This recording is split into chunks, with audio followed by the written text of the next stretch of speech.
मैं चिमूर की इस महान मिट्टी को नमन करता हूं।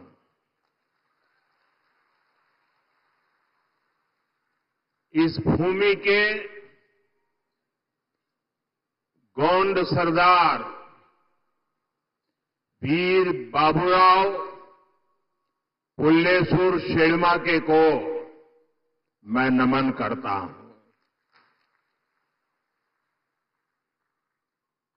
साथियों, महाराष्ट्र में चुनाव के क्या नतीजे आने वाले हैं, ये आप लोगों ने आज ही दिखा दिया है।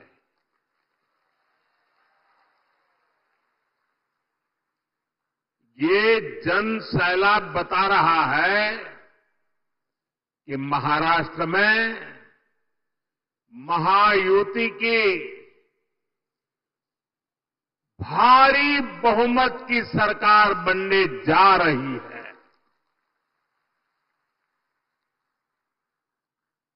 चिमूर की जनता ने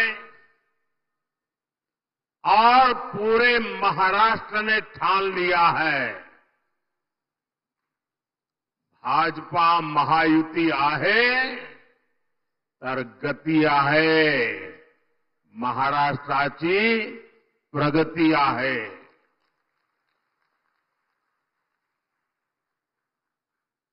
साथियों, मैंने सालों तक संगठन में कार्यकर्ता के रूप में काम किया है और इस प्रकार का कार्यक्रम ऑर्गेनाइज करने में लोहे के चने चबाने पड़ते हैं, इसका मुझे पूरा अंदाज है। और उसमें भी 12-1 बजे ऐसा कार्यक्रम करना, मैं गुजरात में तो नहीं कर सकता था। आपने क्या कमाल कर दिया है जी। जहां भी मेरी नजर पहुंच रही है, लोग ही लोग नजर आ रहे हैं और ऐसा लग रहा है जैसे केसरिया सागर लहरा रहा है।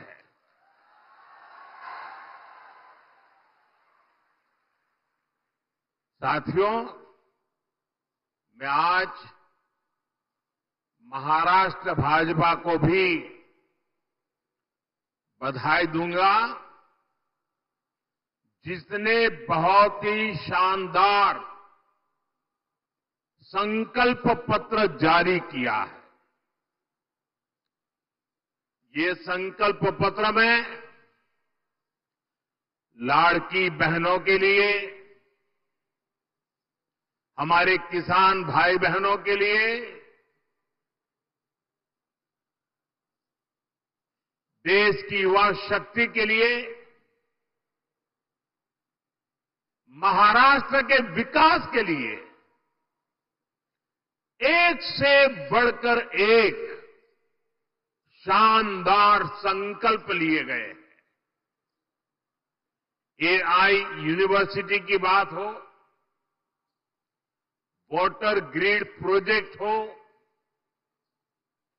हर घर से पाइप से पानी हो, देहात में पक्का घर हो, डिजिटल कनेक्टिविटी को बढ़ाना हो, इसमें महाराष्ट्र के भविष्य को उज्जवल बनाने के लिए बहुत सारी योजनाएं और संकल्प की प्रस्तुति है। मैं महाराष्ट्र के आप सभी लोगों को इस संकल्प पत्र के लिए बहुत बहुत बधाई देता हूं। ये संकल्प पत्र अगले 5 साल के लिए महाराष्ट्र के विकास की गारंटी बनेगा। साथियों, महायुति के साथ साथ केंद्र में एनडीए की सरकार यानी महाराष्ट्र में डबल इंजन की सरकार यानी विकास की डबल रफ्तार। महाराष्ट्र के लोगों ने पिछले 2.5 वर्षों में विकास की इस डबल रफ्तार को देखा है। आज महाराष्ट्र देश का वो राज्य है जहां सबसे ज्यादा विदेशी निवेश हो रहा है। फॉरेन डायरेक्ट इन्वेस्टमेंट, यहां नए एयरपोर्ट बन रहे हैं, नए एक्सप्रेस वेज बन रहे हैं। आज महाराष्ट्र में करीब 1 दर्जन वंदे भारत ट्रेनें चल रही है। राज्य के 100 से ज्यादा स्टेशनों का कायाकल्प किया जा रहा है। राज्य में कई रेल मार्गों का विस्तार हो रहा है। साथियों, महायुति की सरकार किस स्पीड से काम करती है और ये अगाड़ी वालों की जमात कैसे कामों को रोकते हैं, चंद्रपुर के लोगों से बेहतर ये बात और कौन जानेगा। यहां के लोग दशकों से रेल कनेक्टिविटी की मांग कर रहे थे, लेकिन कांग्रेस और अगाड़ी वालों ने कभी भी ये काम होने नहीं दिया। हमारी सरकार ने कांपा वरोरा रेलवे लाइन को मंजूरी दी। नागपुर से गढ़चिरौली रेलवे लाइन का काम भी अब बस पूरा होने की तैयारी में है। इससे किसको सुविधा मिलेगी? आपको ये सुविधा मिलेगी, आपका समय बचेगा, आपका पैसा बचेगा। भाइयों बहनों, महाराष्ट्र का तेज विकास ये अगाड़ी वालों के बस की बात नहीं है भाई।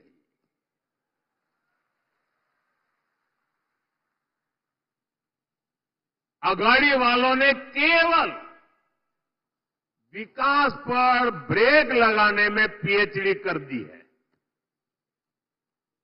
कामों को अटकाना, लटकाना और भटकाना, ये कांग्रेस वाले तो इसमें डबल पीएचडी है, एक्सपर्ट है।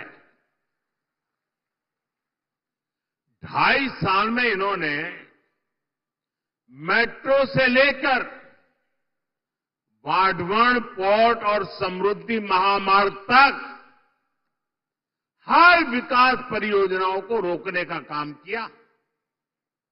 इसलिए याद रखिएगा, अघाड़िया ने भ्रष्टाचार के सबसे बड़े खिलाड़ी,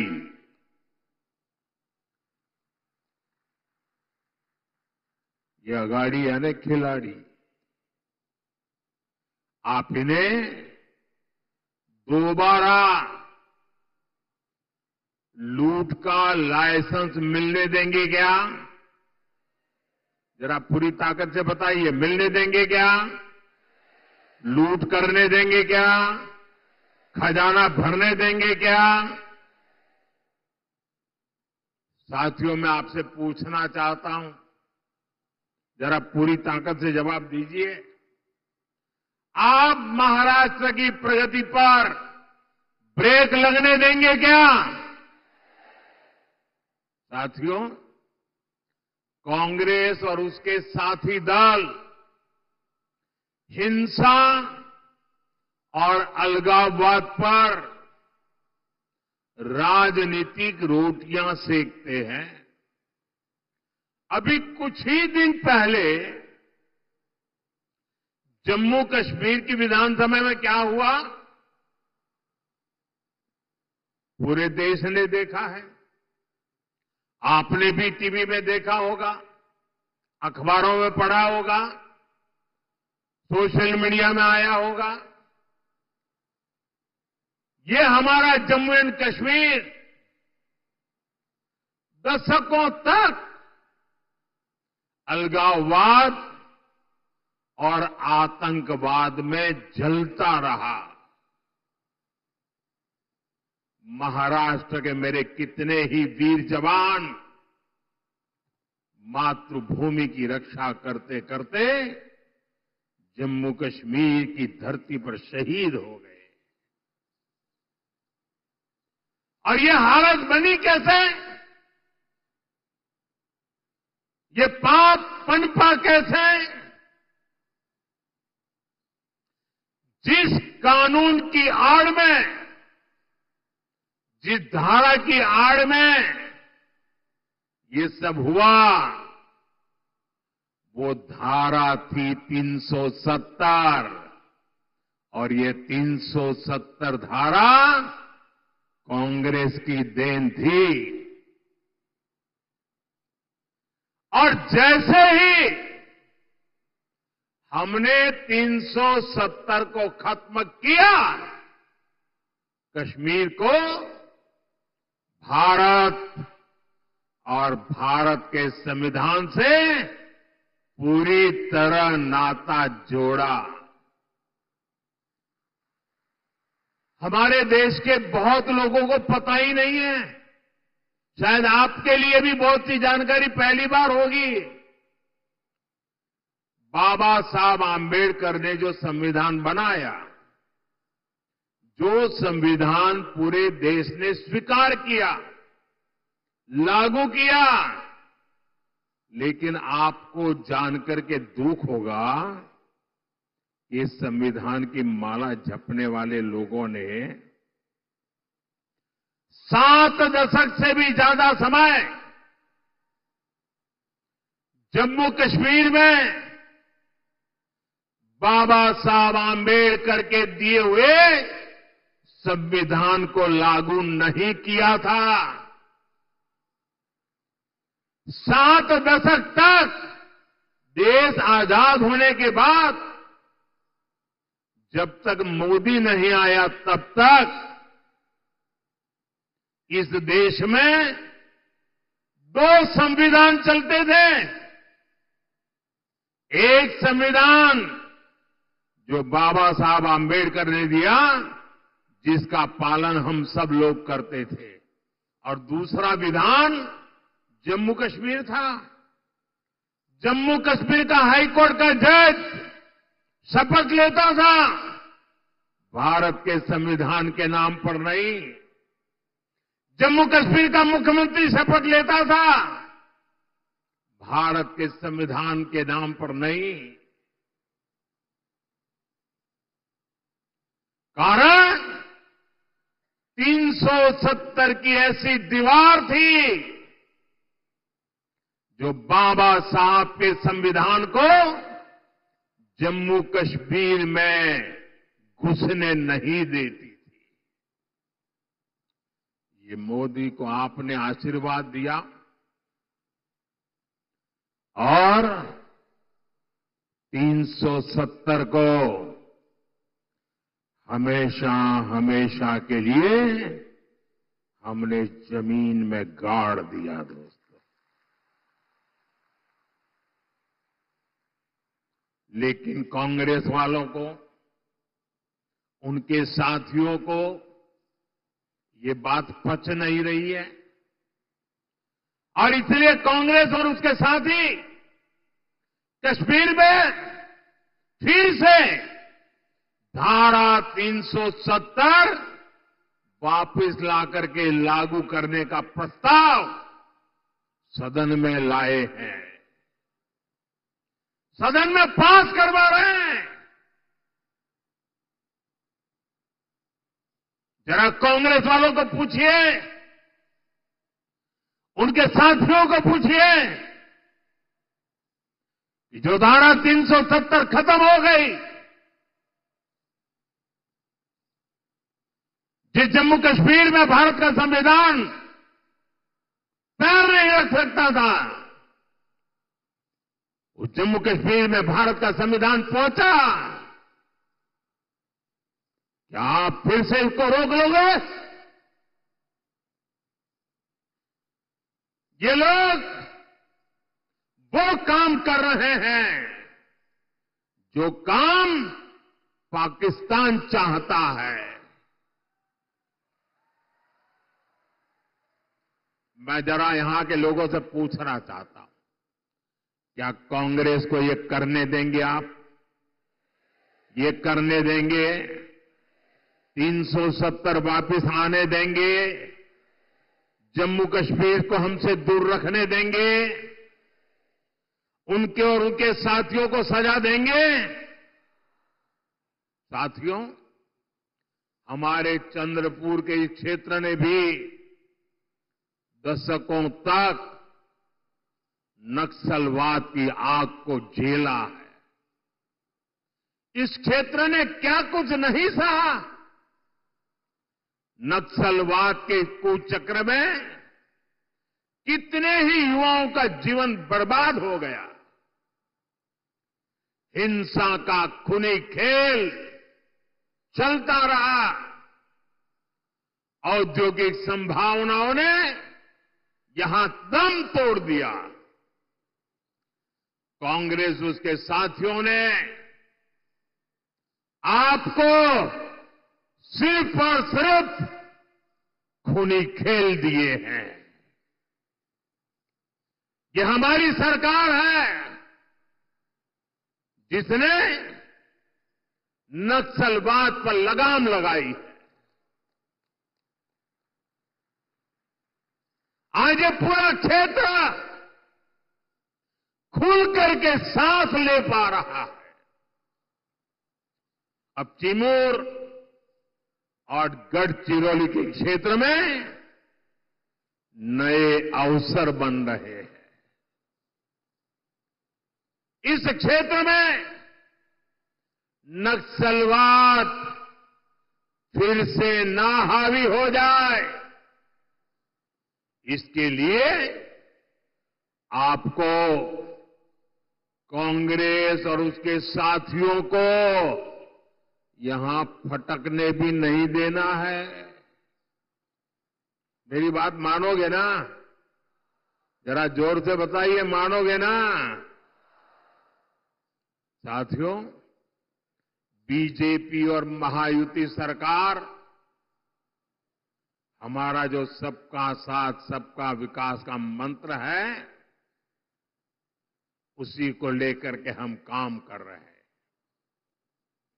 मैं गरीब के जीवन की मुश्किलों को समझता हूं, इसलिए आपका जीवन आसान बनाने के लिए दिन रात काम करता हूं। हमारी सरकार में करोड़ों गरीबों को पीएम आवास मिले। हमारी सरकार में करोड़ों गरीबों को मुफ्त इलाज की गारंटी मिली। नई सरकार बनते ही हमने आयुष्मान योजना का लाभ 70 वर्ष से अधिक उम्र के सभी बुजुर्गों को भी दे दिया। हमने गांव-गांव सड़क पहुंचाई, बिजली पहुंचाई।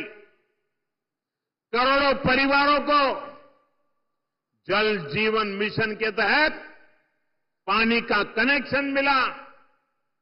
अकेले चिमूर में ही 16 लाख परिवारों को मुफ्त राशन मिल रहा है, ताकि गरीब के घर का चूल्हा जलता रहे। गरीब कल्याण की योजनाओं का सबसे ज्यादा लाभ हमारे वंचित समाज को हुआ है। दलित हो, पीड़ित हो, शोषित हो, आदिवासी हो, ओबीसी हो, उनको मिला है। और ऐसे ही प्रयासों से पिछले 10 साल में 25 करोड़ लोग गरीबी से बाहर निकले हैं। महायुति की सरकार इस क्षेत्र में भी गरीबों को मजबूत करने के लिए, उन्हें नए अवसर देने के लिए काम करेगी। साथियों, हमें महाराष्ट्र को समृद्ध बनाने के लिए हमारे किसानों को समृद्ध बनाना है। आज यहां किसानों को पीएम किसान सम्मान निधि का फायदा मिल रहा है। महायुति सरकार साथ में नमो शेतकरी योजना का डबल फायदा भी दे रही है। चंद्रपुर जिले में और इस क्षेत्र में धान की पैदावार भी होती है। आणि तुमच्या चिन्नोरची चव किती मधुर असते। आप सभी को महाराष्ट्र भाजपा की घोषणाएं बहुत मदद करने वाली है। साथियों, हमारी सरकार सोयाबीन किसानों को संकट से उबारने के लिए भी आर्थिक सहायता दे रही है। सोयाबीन किसानों को अलग से 5,000 रुपये दिए जा रहे हैं। महायुति की सरकार ने सोयाबीन का न्यूनतम समर्थन मूल्य 6,000 प्रति क्विंटल करने का भी वायदा किया है। हमने प्याज निर्यात शुल्क को भी कम किया है ताकि हमारे किसान भाइयों की आय बढ़े। भाइयों और बहनों, महाराष्ट्र में किसानों का कांग्रेस और अगाड़ी की सरकार ने बहुत नुकसान किया है। आपको याद है, अपने शासन में इन्होंने जलयुक्त शिवार योजना को रोक दिया था। महायुति सरकार ने यह काम फिर से शुरू किया। बीते वर्षों में नीलवंडे बांध और कैनाल के काम पूरे हुए हैं। विशाल गोसीखुर्द प्रोजेक्ट भी अब पूरा होने जा रहा है। साथियों, चंद्रपुर के तो बैम्बू दुनिया भर में मशहूर है। ये हमारी सरकार है जिसने बैम्बू से जुड़े अंग्रेजों के जमाने के पुराने नियमों को बदला, कानूनों को बदला, जिसके लिए आपके लिए बैम्बू की खेती आसान हो जाए। गढ़चिरौली और चंद्रपुर में बांस शिल्पकारों की स्किल ट्रेनिंग पर भी हमारी सरकार जोर दे रही है। साथियों, मैं आपको कांग्रेस और उसके साथियों की एक बड़ी साजिश से भी सावधान कर रहा हूं।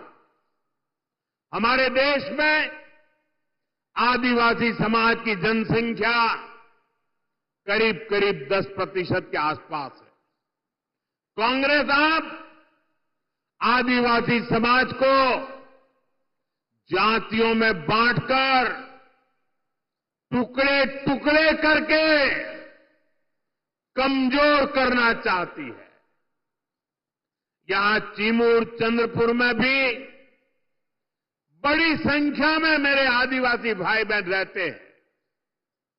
कांग्रेस चाहती है कि हमारे आदिवासी भाई एसटी के रूप में उनकी पहचान खो दें, आदिवासी के रूप में उनकी पहचान खो दें, उनकी ताकत से उनकी जो पहचान बनी है वो बिखर जाए। सारे आदिवासी समाज की छोटी छोटी जातियां अपने आप को एसटी के नाते भूल जाए, आदिवासी के नाते भूल जाए, सिर्फ जाति के रूप में याद रखें और आपस में लड़ें, आपकी एकता टूट जाए, ये कांग्रेस का खतरनाक खेल है।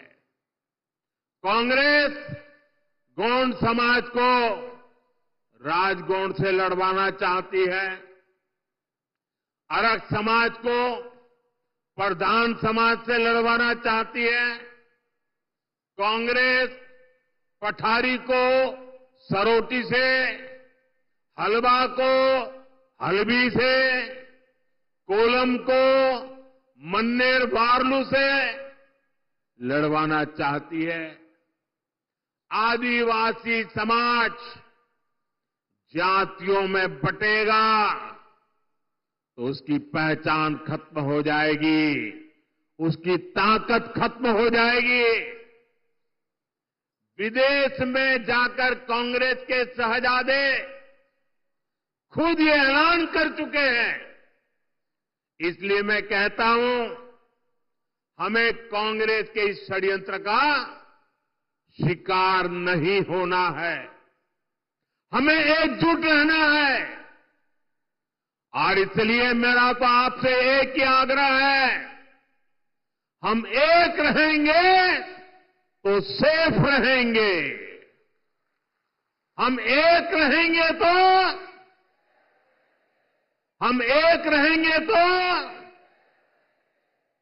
और साथियों, आप जानते हैं, अगर आप एक नहीं रहे, आपकी एकजुटता टूटी, तो सबसे पहले क्या होगा? कांग्रेस आपका आरक्षण छीन लेगी। कांग्रेस के शाही परिवार के हमेशा से ये मानसिकता रही है, कोई देश पर राज करने के लिए पैदा हुआ है। आजादी के बाद इसलिए ही कांग्रेस ने दलितों, पिछड़ों और आदिवासियों को कभी आगे नहीं बढ़ने दिया और आरक्षण से दलितों, पिछड़ों और आदिवासियों को आगे बढ़ाने का मौका मिलता है।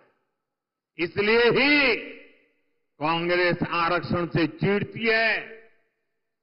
80 के दशक में तो कांग्रेस ने, जब राजीव गांधी नेतृत्व करते थे, चुनाव का समय, चुनाव चल रहे थे और उनकी हिम्मत देखिए, बाकायदा उन्होंने अखबारों में एडवर्टाइजमेंट दी थी, पोस्टर जारी किए थे और दलितों, पिछड़ों और आदिवासियों को मिलने वाले विशेष अधिकार पर सवाल उठा दिया था।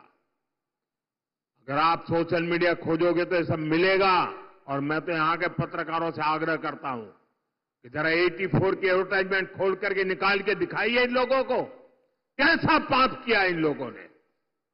कांग्रेस तब दबंगों की भाषा बोल रही थी। कांग्रेस ने तो तब भी एक तरह से कह दिया था कि आरक्षण की कोई जरूरत नहीं है, ऐसा कांग्रेस वाले बोलने की हिम्मत करते थे। आज भी कांग्रेस दबंगों की भाषा बोल रही है कि दलितों, पिछड़ों, आदिवासियों का आरक्षण खत्म कर देंगे। इसलिए आपको कांग्रेस और उसके साथियों से सतर्क रहना है। साथियों, हमें चंद्रपुर और महाराष्ट्र के विकास अभियान को और तेजी से आगे बढ़ाने की जरूरत है। ये काम केवल और केवल महायुति सरकार ही करेगी। मेरी अपील है, आप महायुति के उम्मीदवारों को भारी बहुमत से जिताइए।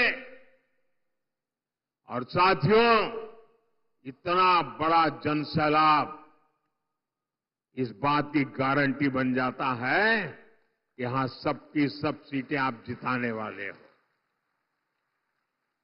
आप सभी इतनी बड़ी तादाद में हम सबको आशीर्वाद देने के लिए आए। मैं फिर से एक बार आप सभी का हृदय से बहुत बहुत धन्यवाद करता हूं। पूरी ताकत से मेरे साथ बोलिए, भारत माता की